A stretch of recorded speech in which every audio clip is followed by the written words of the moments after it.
લોકોને શુદ્ધ પાણી મળે તે માટે કેન્દ્ર સરકાર અને રાજ્ય સરકાર પ્રયત્ન કરી રહી છે, પરંતુ હરિયાળા ગણાતા દક્ષિણ ગુજરાતનો આધાર ગણાતા એવા ઉકાઈ ડેમની કેનાલો 2 મહિના માટે બંધ કરવાનું આયોજન કરવામાં આવ્યું છે. કેનાલ આધારિત પીવાનું પાણી આપતી નવસારી વિજલપુર નગરપાલિકાના શહેરીજનો અને ડાંગર પકવતા ખેડૂતોને 2 મહિના કપરા સાબિત થવાના સંજોગો ઊભા થયા છે.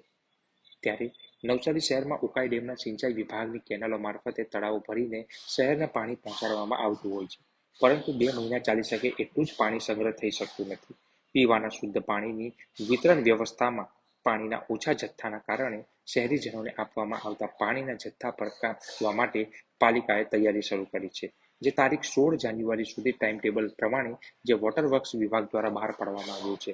તો ચાલો જાણીએ કયા વિસ્તારમાં કયા સમયે પાણી આવશે અને શું છે કારણો.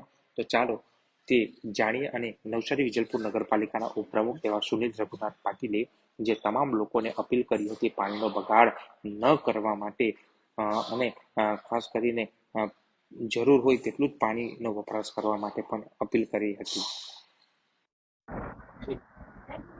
હાલ આપણે નવસારી વિજલપુર નગરપાલિકા વિસ્તારની અંદર આવતા તમામ જળાશયો ભરવાની કામગીરી ચાલુ છે અને નહેર ખાતા તરફથી સૂચના મળી તે મુજબ આપણે તમામ જે આપણા જળાશયો છે, દુધિયા તળાવ છે કે આપણા નહેરની જે લાઈનો છે, હાંસાપોરનો તળાવ છે, ધોની તળાવ છે, આ તમામ તળાવો અત્યારે આપણે આવનારા સમયમાં જે મેન્ટેનન્સની કામગીરી નહેર ખાતા દ્વારા કરવામાં આવનાર છે તે અંતર્ગત આપણે તમામ જળાશયો ભર્યા પછી પાણી કાપની આપણે જાહેરાત કરી છે.